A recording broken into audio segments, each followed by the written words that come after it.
Bom, pessoal, hoje é dia 27 de julho, como sempre, quarta-feira, virou uma tradição na escola, nossa live de final de mês, para a gente fazer uma avaliação aí de julho, pensar um pouco na oitava temporada e fazer as nossas digressões de sempre.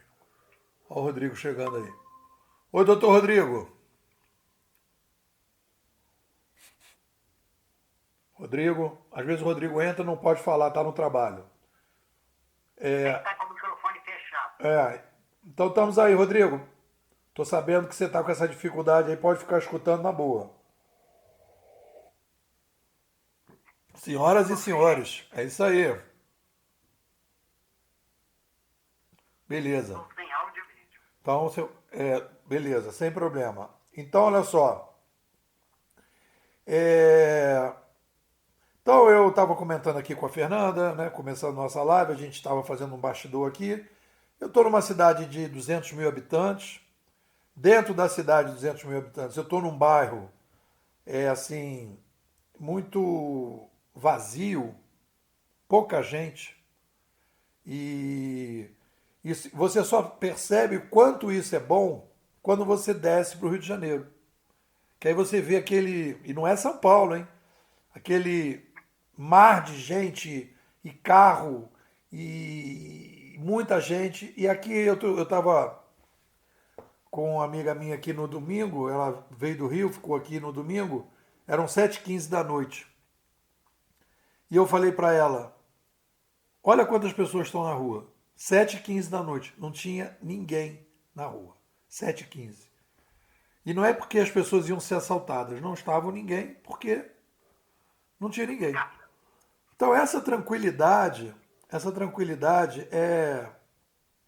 E você saber que. Você saber. Fala, doutor Leandro.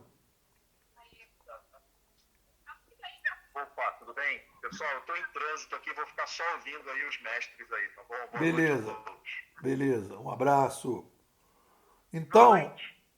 então, é, então é uma cidade muito tranquila e faz parte do projeto de originalização. E eu acredito, Fernanda, que obviamente cada um tem um perfil, né? Mas assim, para quem trabalha à distância, arranjar um cantinho numa cidade menor faz muito bem, muito bem, sabe? Eu estava até brincando nessa semana, eu botei o negócio dos cachorros, né? E eu fiz essa relação, né? Cachorro na rua significa cordialidade, né? É um, Já ouvi isso. é um sintoma de cordialidade. E aqui os cachorros são muito tranquilos, né? E as pessoas também são muito tranquilas. Claro que tem gente que é ranzinza. Eu tenho, inclusive, a título de ilustração, Fernanda, Rodrigo e Leandro, eu dou bom dia para todo mundo quando estou caminhando, né? E aí então fiz aqui o meu mapa mental dos bom dias. Tem um bom dia de porta de loja, aquele cara que está na porta da loja, é um bom dia melodioso, cantado, sabe? Que vem junto com um sorriso, aquele bom dia assim para cima, tô bem na minha vida, sabe? Bom que você me deu bom dia, isso alegrou meu dia. Então esse é o bom dia de porta de loja. Depois você tem um bom dia que é um bom dia já na porta da loja, ali um pouco para dentro, que é um bom dia que o cara dá formal, né? Sem grandes estardalhaços, mas é um bom dia ainda tranquilo, né? Depois vai chegando perto do almoxarifado, o bom dia vai ficando mais silencioso, né? O cara quer que você pague um pix pelo bom dia, né? É aquele bom dia assim que o cara fala, ai que saco, eu tenho que dar um bom dia para esse cara. Pô, não podia deixar eu passar sem falar bom dia. Você sente que o cara ficou chateado contigo, né? E tem um bom dia do segurança, que ele não dá bom dia nenhum, ele não te cumprimenta, né? Ele não responde. Que é o cara que está dentro da câmera lá. Então, eu já observando, né? Então tem muitos bons dias aqui. Então tem os bons dias. Mas de maneira geral, todo mundo se cumprimenta. E ninguém estranha se você dá bom dia, boa tarde, boa noite na rua. Nunca viu se dá bom dia, todo mundo cumprimenta. Isso é muito bom, isso faz muito bem para mim. Muito bem. Eu estava aqui Hoje eu tive aqui alguns insights, vou compartilhar, que a ideia é a gente jogar para fora coisas da temporada, né?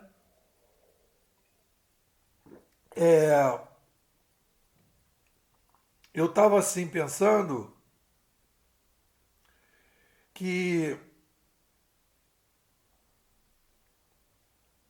a gente está falando muito desse, e isso é o mérito da nossa escola, é um mérito nosso. Se você pegar a escola austríaca, poucos austríacos fazem discussões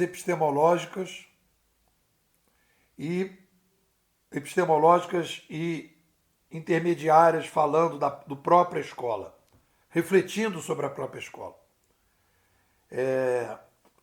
Toronto nem se fala. Óbvio, porque Toronto pegou aquela cacetada que eles tiveram que, né? Era tão diferente o que eles falavam que eles tiveram que se defender e tal, babá. Não tiveram tempo para essas coisas, né? E a gente está tendo, né? Então a gente dividiu aqui a escola, né? Então tem o mapa mental, novidade da 8ª temporada, né? Nós temos ali a plataforma de petróleo, o fenômeno, o meio da plataforma é a escola, tudo que a gente faz aqui para melhorar a nossa capacidade, e o que a gente consegue fazer é por causa do modelo da escola, e a epistemologia, que é refletir sobre os impactos do que a gente está pensando na ciência social.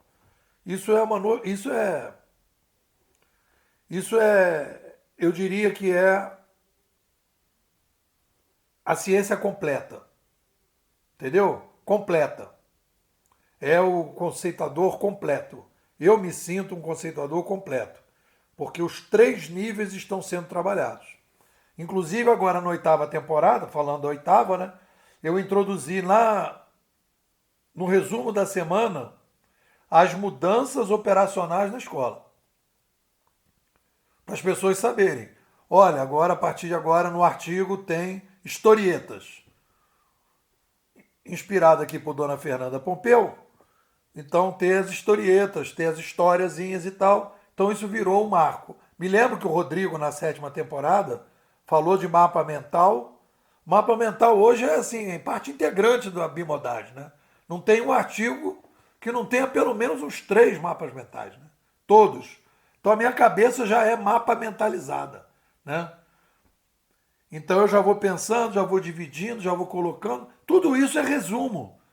Porque o cara está sem tempo, ele olha o mapa mental, já entendeu ali a brincadeira, né? Isso ajuda muito a organizar o pensamento.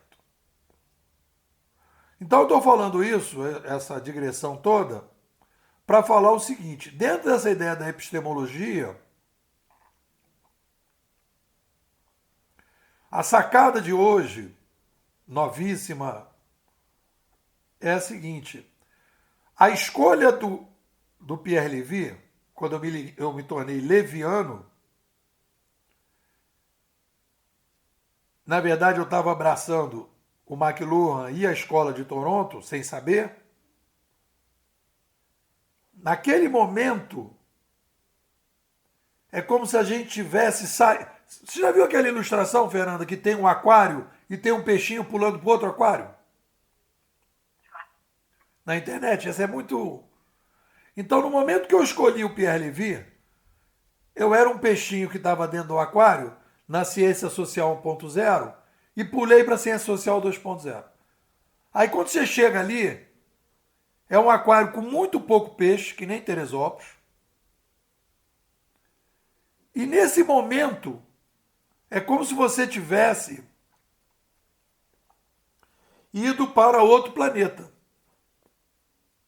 Aí nesse momento, você começa com as incrementalidades.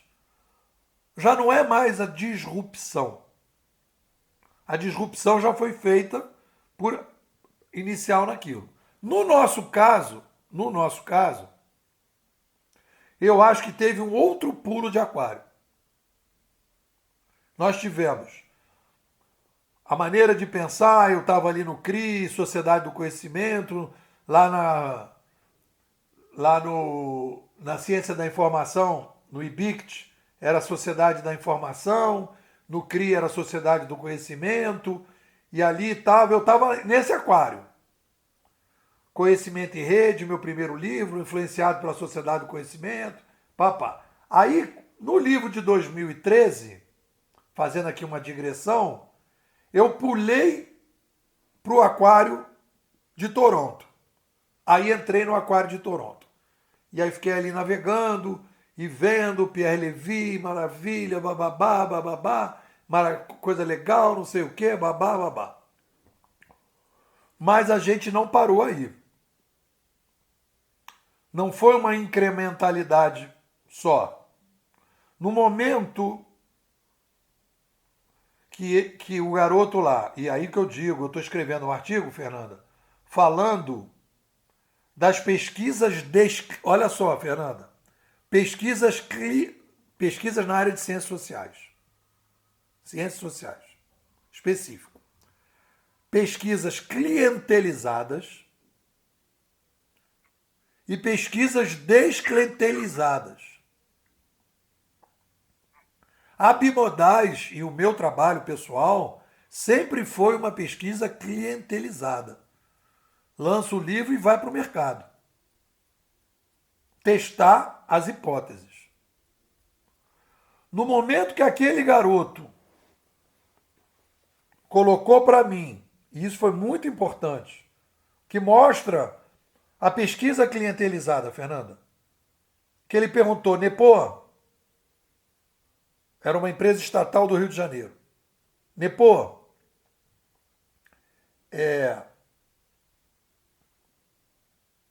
isso que nós estamos fazendo aqui na nossa empresa é uma mudança de comunicação ou administrativa? Naquele momento, Fernanda, o aquário de Toronto ficou pequeno. Eu não consegui responder. Porque Toronto via a comunicação da mesma maneira que a gente tem hoje em todas essas áreas de ciências sociais, como aquele espaço fechado. Só interessa aqueles autores e só interessa a comunicação. Essa resposta que esse aluno pediu não seria possível ser respondida ali, com aquele ferramental de Toronto. Aí houve uma segunda disrupção. A primeira disrupção foi a escolha do Pierre Levy. Então não foi uma disrupção minha. Foi uma disrupção. Eu tive a capacidade de escolher um disruptivo. Mas na ida, para responder esse aluno numa pesquisa clientelizada, eu disse, Toronto já não é mais capaz de responder essa pergunta. Porque aí fica aquela área, não, isso é administração, não tem nada a ver com comunicação. Não é a nossa praia. Então não tem como responder esse menino. Aí eu vi que a gente tinha que criar uma nova escola. Então a gente diz que a gente foi uma filial de Toronto, mas hoje a gente é matriz de uma nova etapa, que é a da antropologia da sobrevivência, que ela integra todas as ciências sociais a partir da disrupção, aí sim, da disrupção do...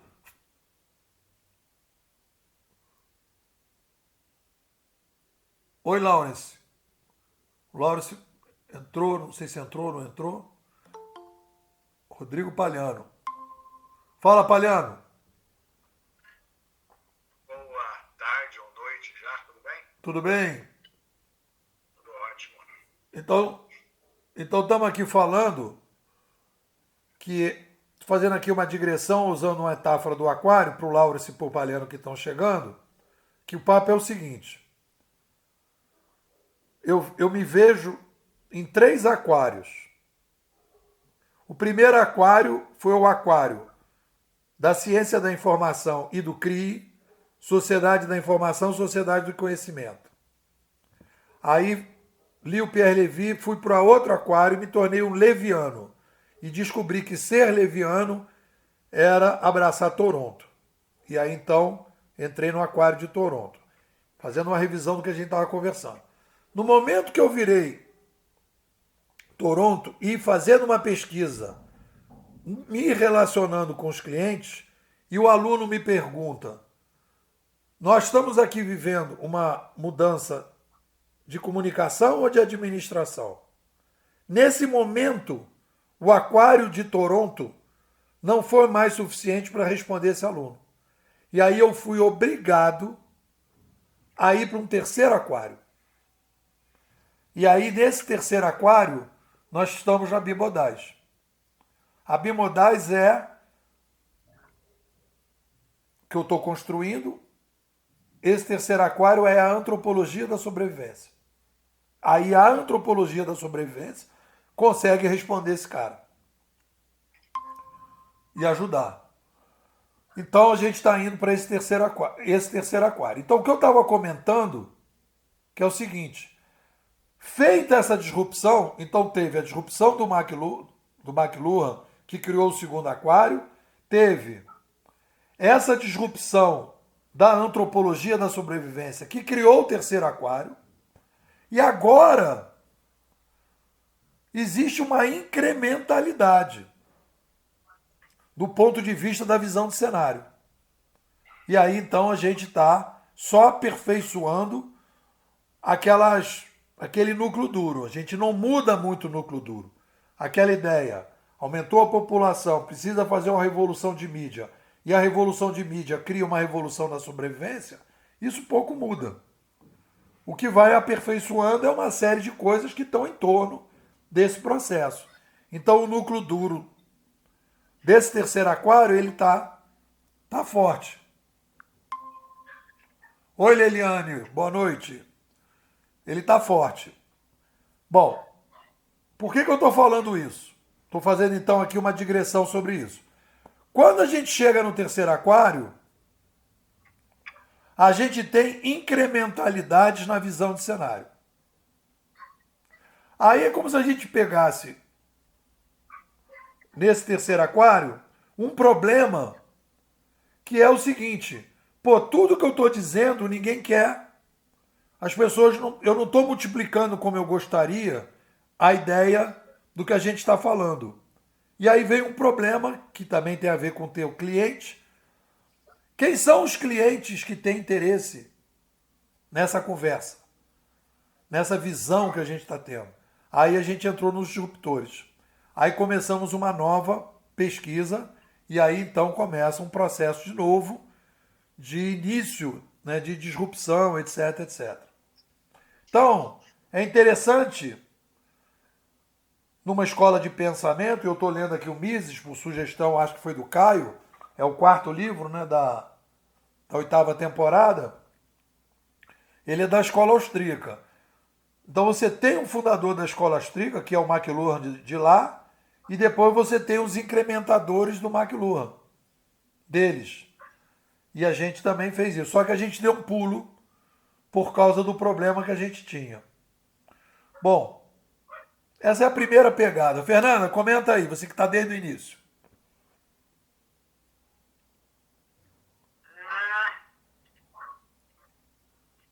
Não tem muito o que comentar, né? Tá claro aí, né? Esse caminho, os saltos, digamos esse negócio do peixinho, né?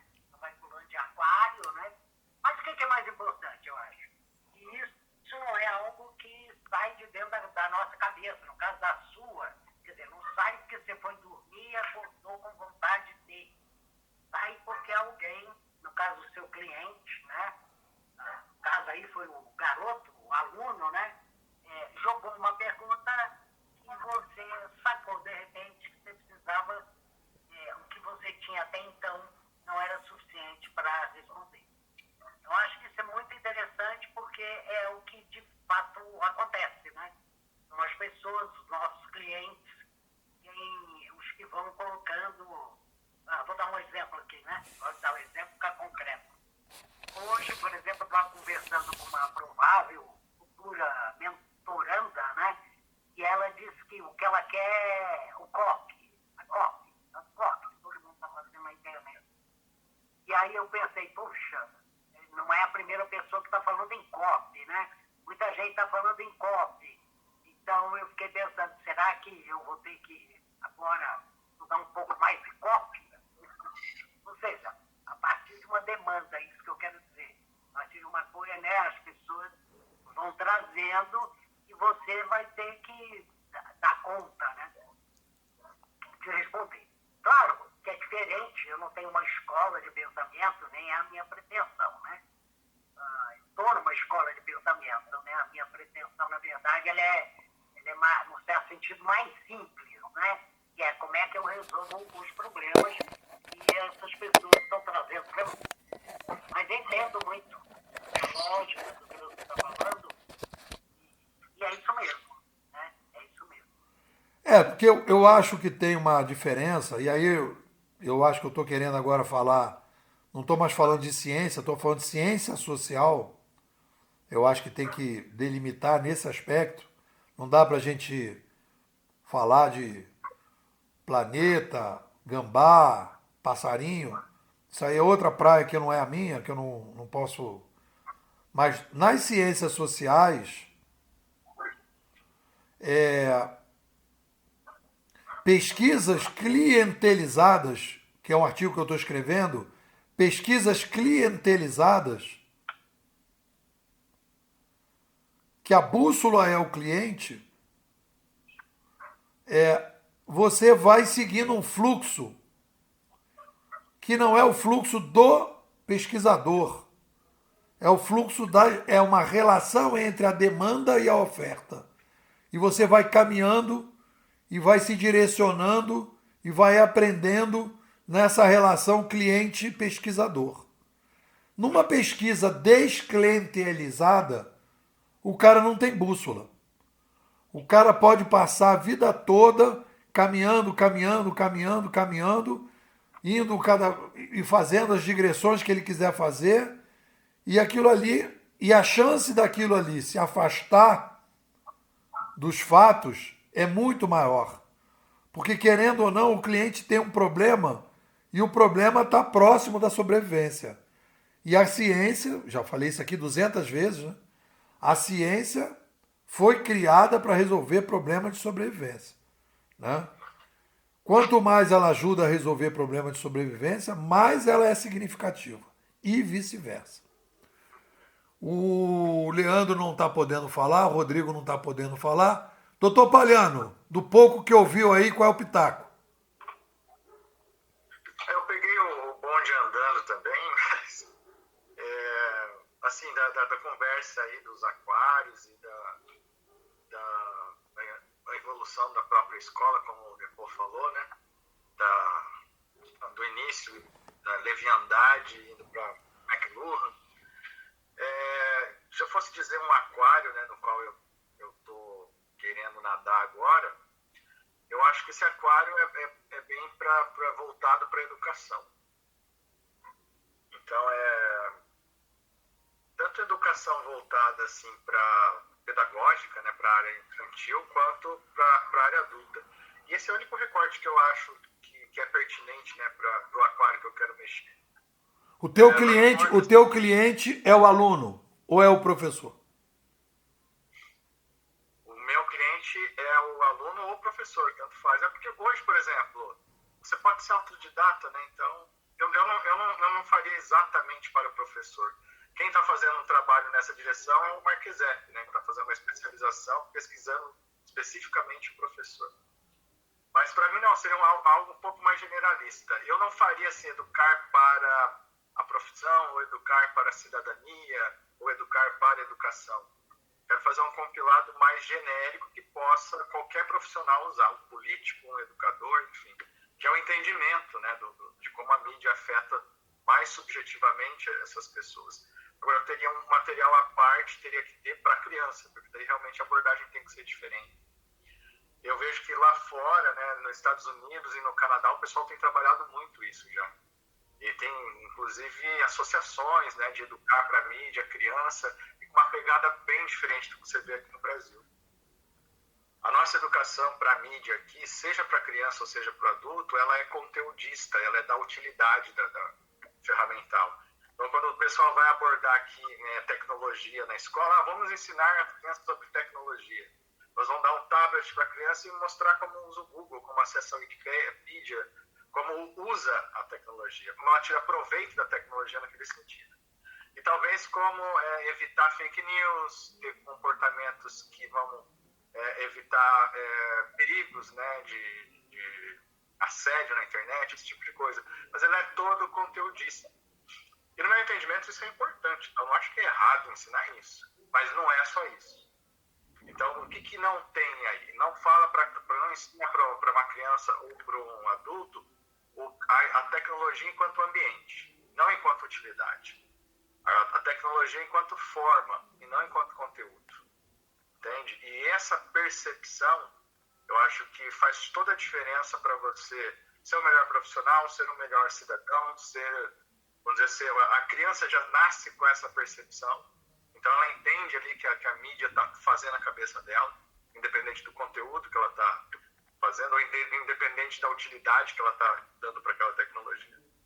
Então eu acho que esse aspecto da tecnologia tem muito pouca coisa produzida, especialmente no Brasil. Então, para mim, eu acho que esse vai ser meu aquário de agora em diante. Então, por isso você estava lendo aquele livro sobre o minimalismo. Sim. Aham. Faz sentido. E Não. aquele minimalismo, por quê? Porque ele faz a abordagem da utilidade. Então, qual que é a receita dele? Para de usar.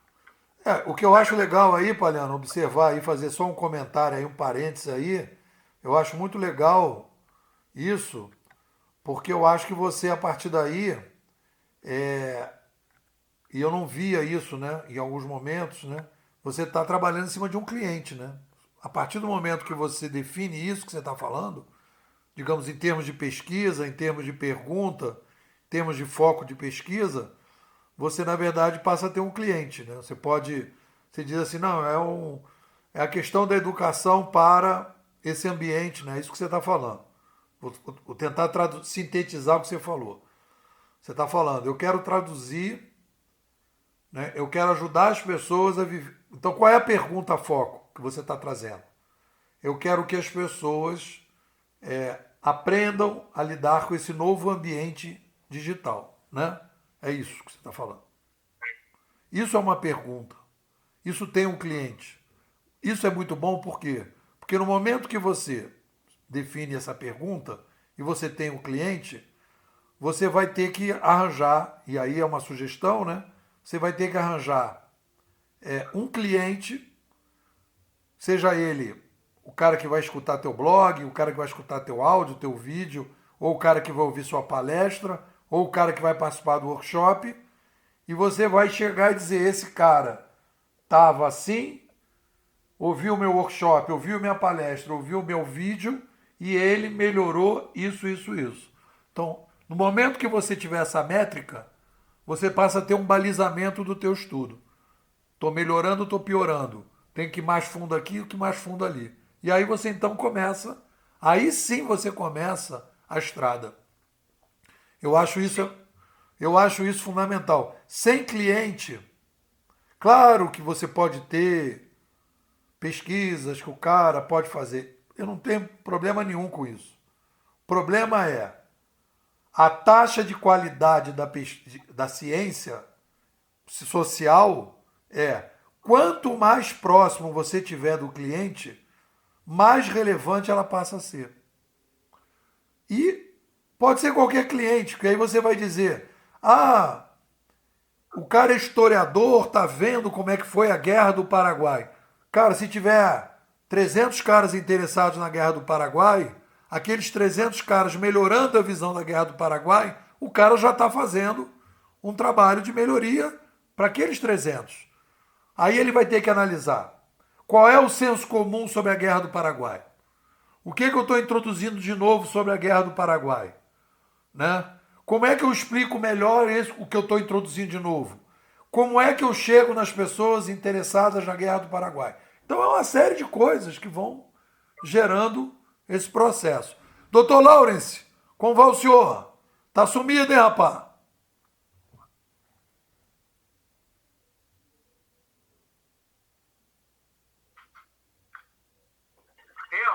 tô sumido mesmo, viu? Eu tô, como você sabe, aliás, é a crítica que você faz para mim, né? Eu tô envolvido em muitas coisas, eu tô mesmo, né? E gosto das colocações que tem por aí, né? E o problema é que eu não tenho aquário, viu? Que nem vocês estão falando aí, né? Eu fico nadando no oceano. Então, Mas eu quero saber o seguinte, Laurence, a minha pergunta básica é o seguinte: o seu cachorrinho tá balançando o rabo ou tá te mordendo? só tá balançando o rabo. Então tá bom. Sabe por quê? Não tenho meta nenhuma. Tá? Então, para mim tudo é lucro. É assim, é meio difícil falar com muita clareza, né? Eu gosto de estar aqui na escola porque eu sempre estou aprendendo alguma coisa. Não considero ferramental para a minha vida. Tá? Eu estou na escola já faz pelo menos uns 4 anos, né, Nepo? Teve aqui no Rio, fez palestra aqui, lá na... vai fazer uns 3, 4 anos mesmo. E eu acho que estou numa fase em que eu sou professor, eu estou em várias ONGs, né, vamos dizer assim, como chama, que não tem nenhum retorno. Por exemplo, eu estou no Instituto de Engenharia, só trabalho e pago ainda, tá? Eu tenho vários negócios assim, desse tipo, né? Não tenho remuneração em geral, né? A única remuneração que eu tenho é da universidade, além da minha aposentadoria INSS, né? Meus filhos todos criados, né? Esperando o 11º neto, ou seja, para mim a vida foi vivida já, tá? Meio assim, né? Se é que eu posso dizer isso. Mas eu tenho algumas missões de vida hoje, né? Missão é apenas ser uma pessoa que outro pode olhar para mim e dizer assim, será que eu posso aprender alguma coisa com a vida dele? Quero ser uma pessoa boa. E que as pessoas possam entender que tem alguma coisa que vale a pena no Lawrence, ou ele não tem relevância nenhuma. Então, atuo em vários meios em que, de vez em quando, vem uma pessoa e diz, você pode me ajudar nisso? Para mim, isso é suficiente. Então, eu procuro conhecer o máximo possível de todas as áreas das bimodais, a neurociência, né? A engenharia, matemática, qualquer coisa, né? Então, o que cai na rede, para mim, é peixe. E se eu pudesse ajudar o meu neto de 1 ano até um cara que está fazendo transição de carreira, não cobro nada. É isso que eu faço. Show! Leiliane, é você. Levantando o braço. Fala, Leiliane. Que honra, Dr. Lawrence. Quero chegar... Quando crescer, eu quero poder falar o que você está falando agora, hein? Porque já quer ter 11 netos também? Não, muitos. Quero ser uma vovó com saúde para correr, para ouvir, para ensinar o que o que compartilhar, o que aprendi na jornada, assim, sabe? Mas principalmente de servir, né?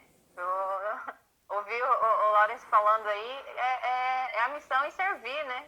Tô aqui ainda, mas eu tô pronto para servir, continuar vivendo a minha missão em servir, de 1 ano de vida até... Então, assim, ouvir isso é uma honra. Gratidão por essa oportunidade. Já tá paga eu estar aqui. Obrigada pelo convite, né, pô? Legal. Legal. E você chegou a escutar um pouquinho o que eu tinha falado dos aquários e tal, do ciência com cliente, sem cliente? Quer comentar alguma coisa, Liliane? Não, tô tranquilo. Tá de boa aqui. Beleza. Bom, só avisar que o Leandro e o Leandro está em trânsito e o Rodrigo está no trabalho, não está podendo falar. Então, comentar um pouco aí da oitava, desse mês de julho. Primeira semana eu estava de recesso, né? O que eu estou percebendo é o seguinte, eu estou acelerando as leituras, não estou fazendo que nem na outra, estou pegando o filé mignon e partindo para dentro, não ficando. Os livros também, às vezes, não são tão estimulantes assim para a gente fazer 2, 3 artigos. Então a gente fez aí a leitura daquele Fazer Acontecer. E esse livro, galera, eu digo para vocês que eu peguei já do livro o negócio dos 2 minutos. Eu tenho usado isso muito aqui. Porque é aí que eu digo, você está num projeto de originalização, pega um livro desse, então, 2 minutos. Eu tenho que fazer não sei o quê. Pô, 2 minutos resolve? Então já vai fazer 2 minutos. Vai resolvendo, vai botando para rodar. Então isso tira da cabeça, não deixa nada na cabeça. Bota para agir, manda uma mensagem, faz um texto, escreve em algum lugar, coloca para rodar. Isso que é a história dele. Bota para rodar. Então já estou usando muito isso, esse negócio, principalmente o negócio dos 2 minutos. Hoje mesmo eu estava aqui, eu falei, cara, minha missão hoje ontem foi limpar o espelho aqui depois do trabalho aqui de manhã, né? Eu preciso dar uma relaxada, aí eu falei, cara, eu preciso limpar esse espelho aqui do armário, é um espelho enorme que tem aqui. Aí eu falei, cara, quantos minutos eu levo para limpar esse espelho aqui? Uns 10. Então, vou limpar. Aí limpei. Aí hoje eu também, aqui na janela, eu falei, cara, eu tenho que limpar. E a janela aqui são 2, 4, 6, 8, 10, 12. São 12 pedaços na janela. Limpei 4. Para que eu vou ficar limpando tudo? Limpei só 4, mas limpei. Então essas coisas são muito interessantes. Então esse livro foi um livro que eu já peguei isso, já estou usando e já incorporei isso na minha performance. Depois daquele outro livro lá do Roberto Chinachique, não sei o que, um nome complicado, Problema Zoba. O que eu vou levar daquele livro ali?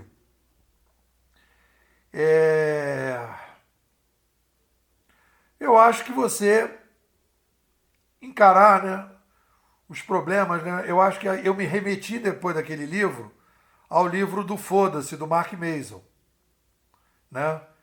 E que é a coisa do seguinte, eu tenho uma frase aqui que eu falo, é engraçado compartilhar com vocês. A frase que eu falo para mim é a seguinte, eu me separei, estou morando sozinho, faço minha comida, faxino, faço as compras e tal. E às vezes eu falo assim, cara, e aí às vezes esbarra em alguns problemas, né? Eu falo assim, quer se originalizar?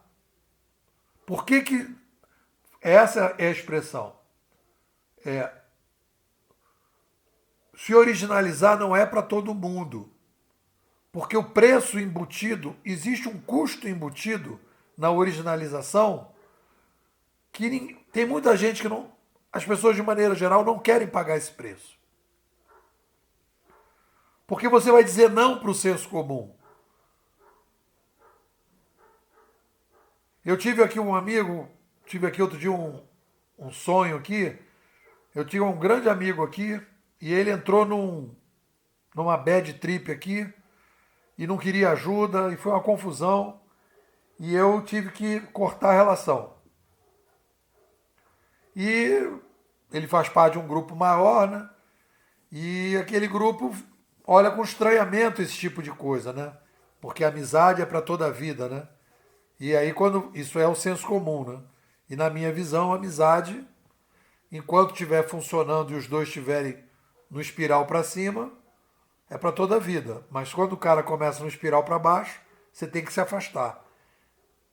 É difícil você fazer isso, é difícil viver isso. O muito mais fácil é empurrar com a barriga, é Zeca Pagodá. Então isso é um preço da originalização. Então nesse livro do problema, ele traz de novo essa coisa, né? Problema oba vai no Mark Mason. O Mark Mason diz: todo problema tem um preço embutido. Quer encarar aquele problema?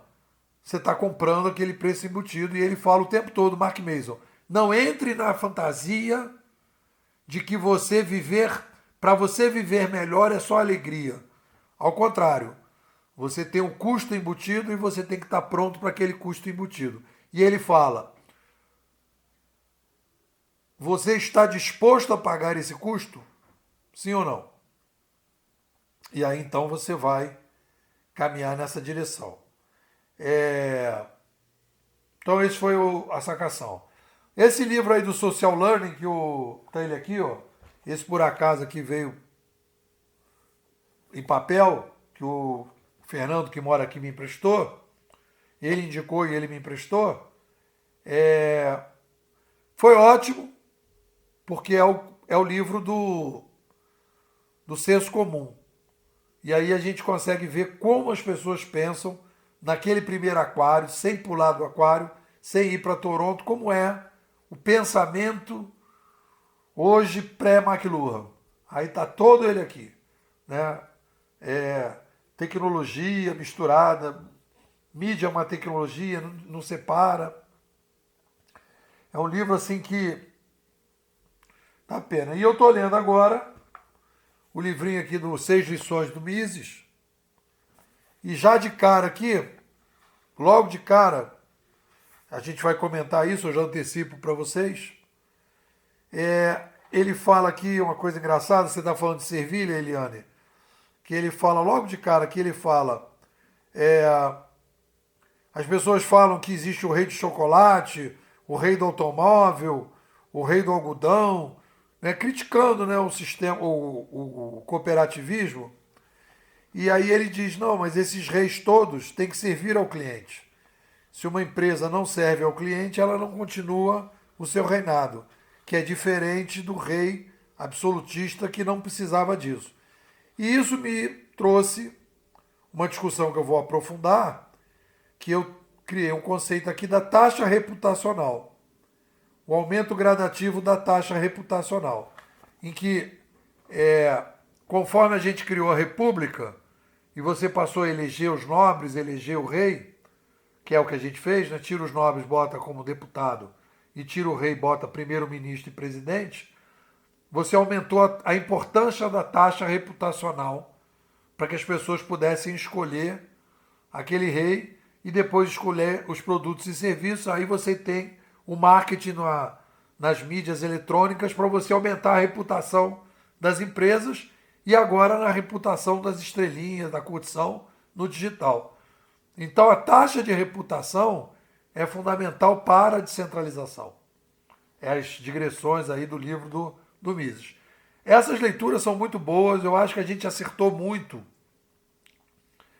na 7ª temporada, quando a gente começou a fazer a jornada da leitura como, eu diria, como eixo central da imersão. Isso foi um acerto. O desenvolvimento da metodologia, várias coisas foram desenvolvidas ali. E a meta de 15 livros, que foi na 7ª imersão, deu 15 sem sem nenhum tipo de divisão, né? Acabou dando 15 e eu coloquei como meta 15 agora. Então, eu vou cumprir essa meta e talvez eu passar. E aí o livro, quando eu vejo que o livro não dá muito caldo, eu passo batido, não fico muito preocupado, porque a gente vai caminhando na jornada. Fernanda, comente.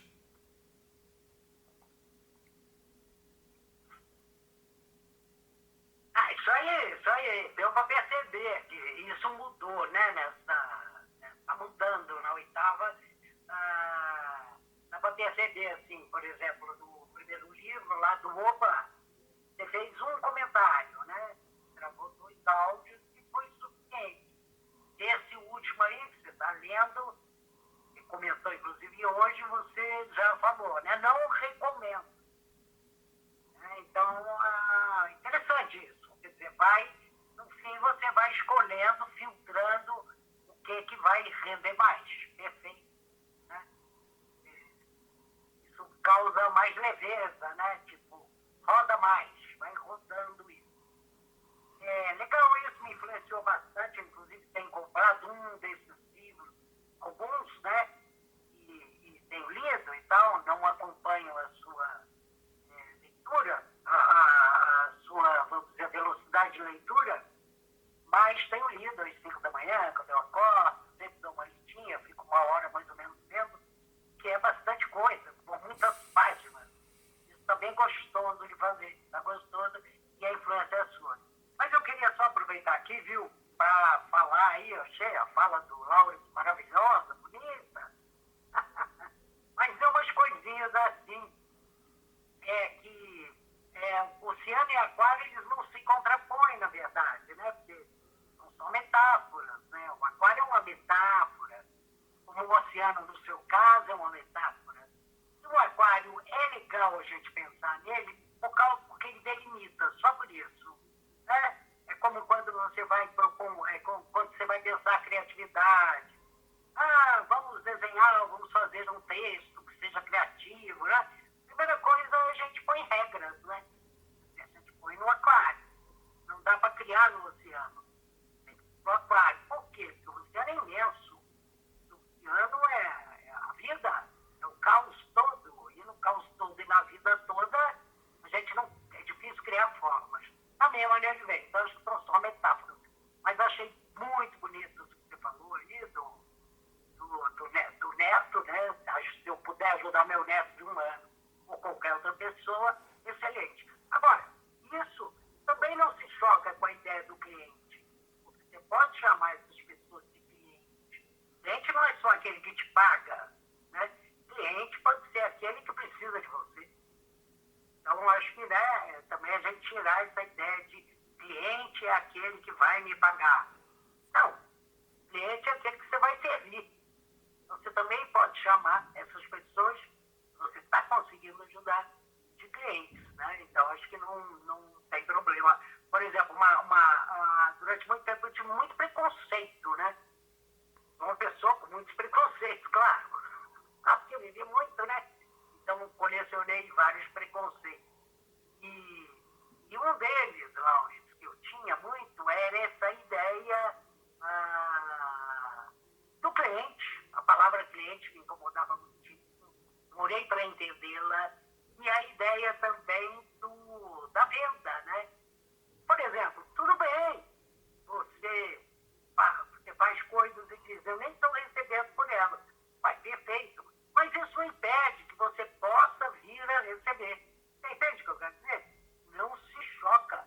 Se amanhã você fizer um belo de um e-book, aliás, né? O Rodrigo aqui, né? Que está começando esse aquário dele aí, por exemplo, o e-book tem que ser vendido. Por quê? Porque você vai impactar mais gente. Você precisa acreditar nisso, e é verdade. Você impacta, né? Esse impacto ele aumenta quando você embala as coisas como um produto e não só como um serviço solto, entendeu? E você é transformador. Seu cliente para você. Só isso. Olha aí. Laurence, só um pouquinho. Palhano, comenta, depois o Laurence comenta e a gente faz com a Leliane e a gente fecha. Vai, Palhano. Eu estava ouvindo você falar, né, Nepo, e eu lembro do conceito da originalização que você vem trazendo, e você fala, né, a originalização não é para todo mundo, né? Daí você citou o fato de amizades, às vezes você tem que afastar porque entra numa espiral negativa. Eu acho até que faz algum sentido isso. E eu estava pensando no conceito da individuação, né? Mais aquela individuação que já tem na filosofia, e o próprio Jung usou isso na teoria dele, na Jungiana, na psicologia dele. E eu estou emprestando esse conceito para o digital e para a educação pro digital, né? E eu acho que realmente educar para o digital, se eu fosse propor um método, seria o método da individuação, porque ela você percebendo o ambiente, você entende como os efeitos dele são deturpados, entende? E eu estava lendo o Mohan outro dia também, e o Mohan me deu uma palavra que eu achei maravilhosa, assim. Eu estava muito com a palavra dualismo, né? E dualismo pressupõe forças antagônicas, tipo centralização e descentralização, ordem e desordem, né? E o Mohan, ele usa a palavra dialógica, que tem mais a ver com a dialética. E é um processo de conversa e não de antagonia, entendeu? Não de oposição. Ele fala de justa posição. É de conversa, de síntese. Então ele fala, um não suplanta o outro, e um não é melhor que o outro. Eles conversam. O sistema complexo, ele só se sustenta com os dois. Entende?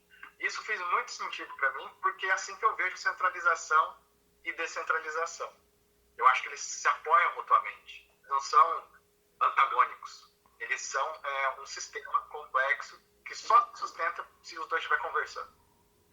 E assim, você vai para todos os outros aspectos, aplicando a dialógica, você vai vendo que eles vão se encaixando, vão fazendo sentido.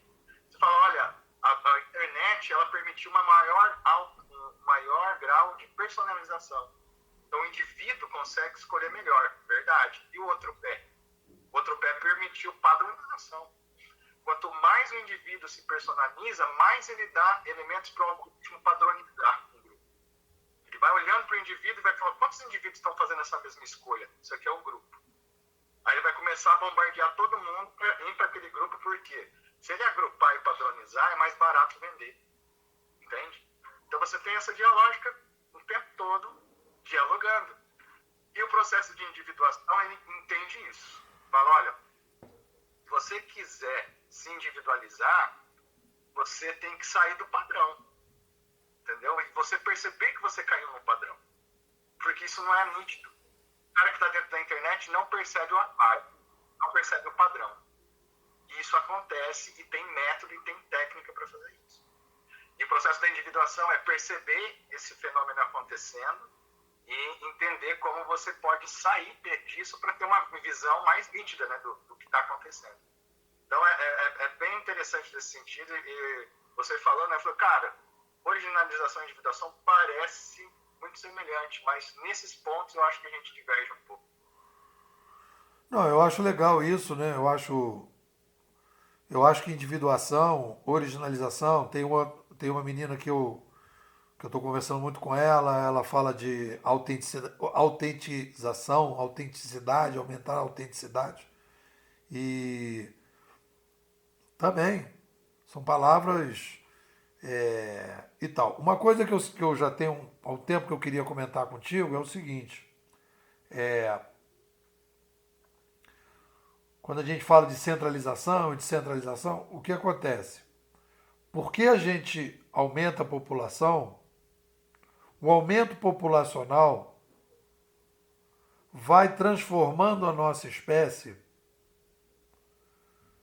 Então, eu não posso comparar o Sapiens de 1 bilhão de pessoas no mundo com o Sapiens de 8 bilhões. Então, você está falando de ambiente, né?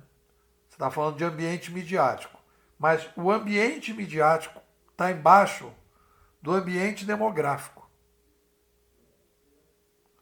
O ambiente demográfico é o ambiente da sobrevivência. É a coisa mais importante Porque é este ambiente, esta demanda pela sobrevivência, que vai definir todo o resto. Então, quando a gente fala de centralização e descentralização, ou qualquer outra coisa da sociedade humana, eu preciso contextualizar o ambiente de sobrevivência. Quantos habitantes existem? Ah, vamos falar dos Amis. Quantos é uma tribo fechada? Quantos tem? Está crescendo ou está parada? Está aumentando ou está diminuindo?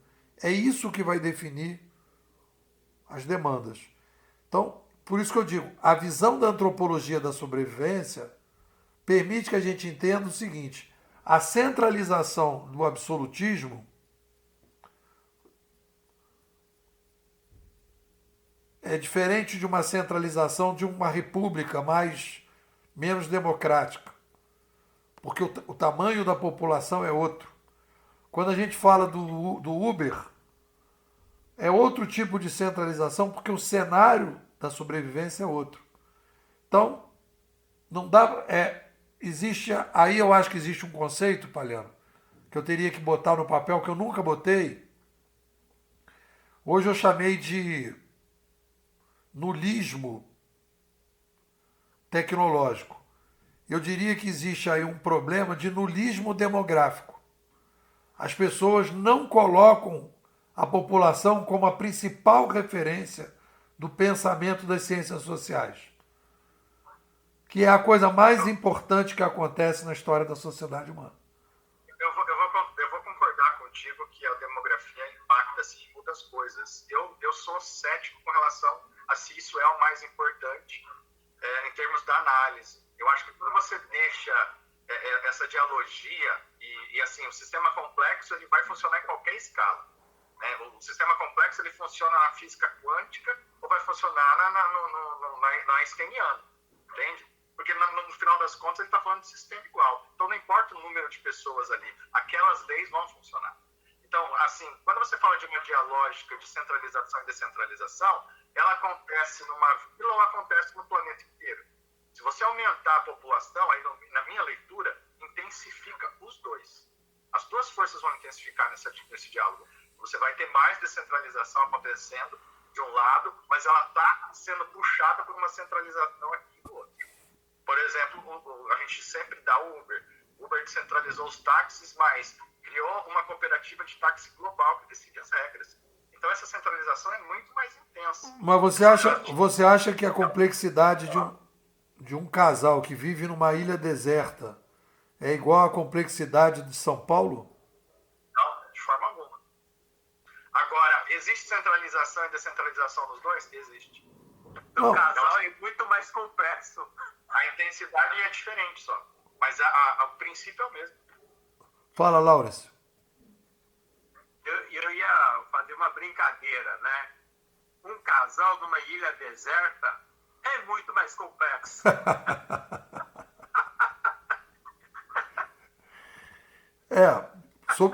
Sob determinado ponto de vista, eu concordo contigo. Porque não tem outra opção. Não tem outra opção. É muito mais complexo. Não, dá pra fazer o seguinte, ó. Eu fico com aquele lado da ilha, você fica com ele. É um divórcio na ilha deserta. Mas é um centralizador aí, pode ter sido. E morrem os dois. Bom, deixa pra lá, mas de qualquer jeito, deixa eu fazer um comentário. Me perdoe se dei ideia de que o aquário e o oceano tem um errado ou outro certo, tá? Eu não quis dizer isso, né? Eu não fiz a crítica do aquário, tá? Eu apenas vejo um momento que eu vivo, né? Que não vivo nesse momento, você fala assim, não tenho cliente, depende o conceito, né? O fato de não ganhar dinheiro não quer dizer que ele não é cliente, tá? É muito diferente, tá? Na verdade, quando eu dou aula, eu falo para os meus alunos que meus alunos não são meus clientes na universidade. Porque ser cliente, o cliente sempre tem razão. Ele pode exigir que eu aprove na aula. Ué, ele é cliente, ele sempre tem razão. Ele é a pessoa com quem eu estou lidando, mas ele não é meu cliente. A minha responsabilidade é entregar um bom cidadão para a sociedade. Então, eu não tenho que faltar a minha aula como uma empresa a um cliente. Eu acho que esse é o grande problema também da educação nas empresas, nas escolas particulares, nas universidades particulares. Ele tem que agradar o seu cliente. Pronto, ferrou a educação. Não tem como. Tá? Então, por isso, eu acho que grande ponto que eu queria esclarecer é que a diferença, se você trabalha com meta, eu acho que quando eu falo, eu fiz essa alegoria de que não é aquário, mas oceano, é que eu passo a não medir mais. Né? Não tenho mais meta, mas tenho apenas sonhos. O bom do sonho é que você nunca alcança. Isso é bom. Né? Então, é positivo para estágio da minha vida. Quando eu conheço a minha limitude, né? Quando uma pessoa que passa dos 74 indo para 75, que nem quando perguntaram para Galileu quantos anos você tem, a resposta dele, 5, talvez 10. Eu sei que muitas coisas, talvez quase tudo que eu vou fazer, eu não verei resultado. Mas isso não é importante. Eu me pauto muito mais pelo sonho do que meta.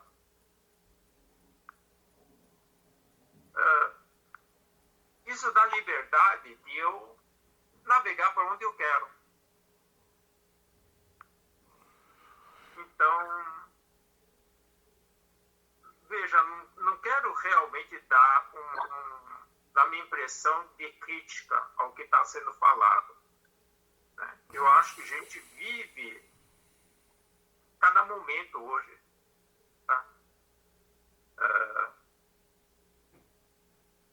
Eu tenho que aproveitar os momentos apenas, independente do resultado. E adoro aprender coisas novas por conta disso. E eu vou tentar aprender até o último dia da vida. Né? Não importa para onde vou levar isso. Né? Então é isso. Espero que tenha entendido minha ideia. Não, deu para entender. É o que eu digo, eu acho que eu sou um niilista saudável, me considero, né? Eu acho que está nessa linha que você está conversando. O niilista saudável é o seguinte, não está deixando um legado, resolvendo o problema do mundo. O objetivo é um bem-estar continuado. Se puder deixar alguma coisa, bom, mas sabendo que eu sempre brinco que a espécie humana, Mozart fez o que ele fez, mas as baratas não vão escutar Mozart no dia que acabar, né? A gente vive num planeta que um dia pode explodir, né? Então, Leiliane, o que a senhora comenta para fechar a nossa live de hoje? Só agradeço mesmo e foi um prazer estar por aqui. Só estou como ouvinte hoje, Nicolau. Maravilha. Galera, então é isso, mais uma live. Estamos fechando aí o mês de julho. O tempo passa rápido, estamos na 8ª imersão. e continuamos aí a nossa jornada. Agradecer Rodrigo, Leandro, que estavam aí escutando, Leiliane, Fernanda, Rodrigo, Palhano e Lawrence. Vou botar aqui para rodar. É isso aí, galera. Um abraço, boa noite. Boa noite. Boa noite.